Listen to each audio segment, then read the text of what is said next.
My first question is, there's been widespread reports that your office, as well as your colleagues, are going to continue to put pressure on China in the remaining weeks left in the administration. Can you forecast for us what some of your focus is going to be?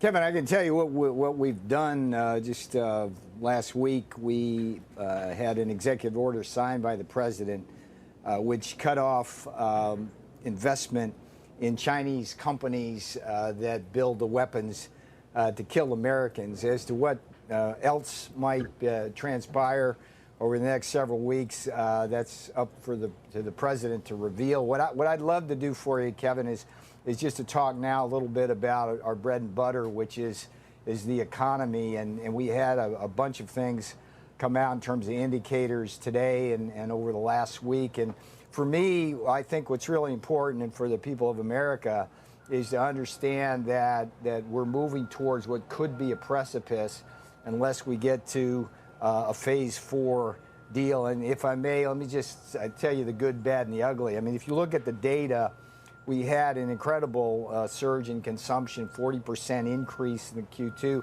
the highest on record. Home sales, both new and existing, are very, very robust. Durable goods is really a bright spot, core capital goods. And the GDP, as you know, comparing that to Great Britain, as you just said, is like we had a revision and it held at the 33%. And then the other good news about it is that the inflation is well below target. But here's the bad and the ugly. We saw uptick in unemployment insurance claims.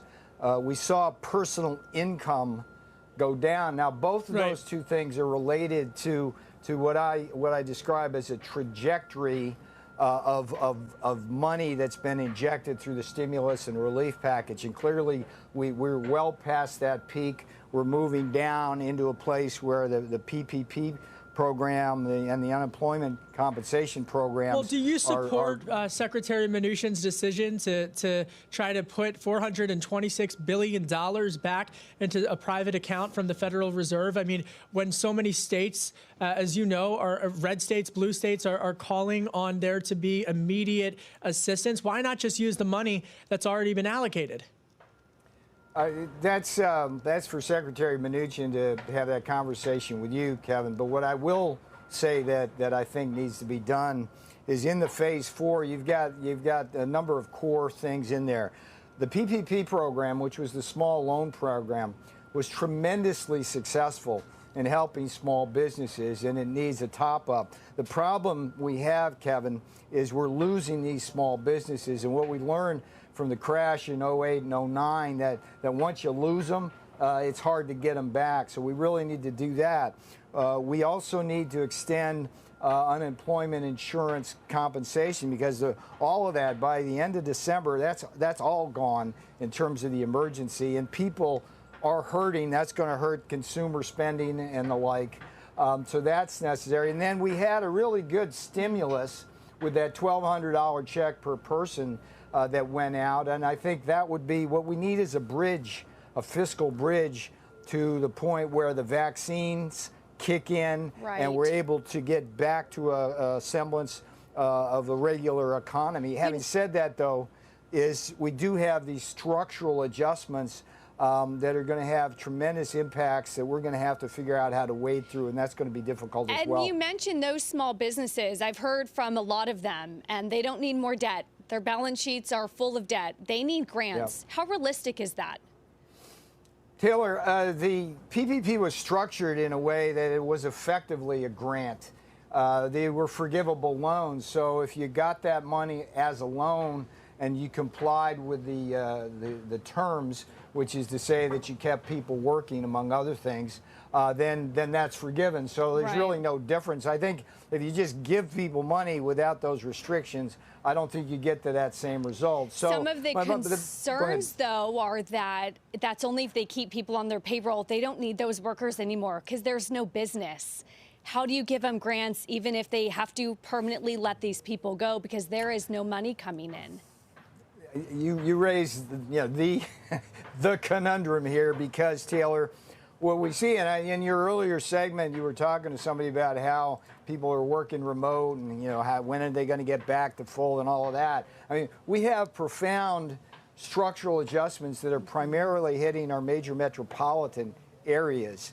And restaurants, office buildings, the transportation sector, all of these things are going to change in ways which probably won't snap back to what they used to be. So we're going to have to figure that out. My own view is, and this is consistent with President Trump's philosophy, is that in order to offset the lost service sector jobs, we're going to have to make it up in manufacturing jobs, and that means bringing more of our manufacturing here. But you know, one of the bad news is part of the data was that our trade deficit went up. Our trade deficit's going up because we're buying more than we're selling. Part of that is because we are recovering faster than much of the rest of the world. But over time, what we got to do is create jobs here, and our best shot is going to be by creating manufacturing jobs, kind of in the Trump image, where particularly for blue-collar Americans. Precisely, but I mean, you know, The Economist, and I'm on my Bloomberg terminal right now, and it says Wednesday's data indicates that the economic rebound is becoming more tenuous amid soaring coronavirus cases, fresh lockdowns, and an extended deadlock in Congress over a new stimulus package. The markets are anticipating that there's going to be additional stimulus. I don't want to go to the talking points of Republicans versus Democrats on why there hasn't been a stimulus deal, but how do you, well, for both of us, but how do you actually break through this? Because you're staring down a December 11th deadline to keep the government open. You've got coronavirus cases. Respectfully, the data disagrees with you that it's just impacting the cities. It's impacting the heartland just as much. So how do you actually provide this assistance, not in terms of long-term restructuring, but right here and right now? Yeah, well, these are the questions, and I think the conversation you and I and Taylor are having is the way I think to break the impasse, because we're having, I think, an intelligent conversation about what I describe as the second derivative problem. The first derivative, it looks like things are still getting better, right? But the second derivative is they're getting better at a slower rate, which means eventually that flips. So what I see ahead is a chasm as all of these programs expire and we struggle with these structural adjustments. I take your point that the heartland's hurting as well, but I would say that it's the major metropolitan areas that disproportionately are suffering pain in these service sectors. But the point, Kevin and Taylor, is that let's have this conversation. What I'm sending out as a message to you and the American people today is we can see what's coming.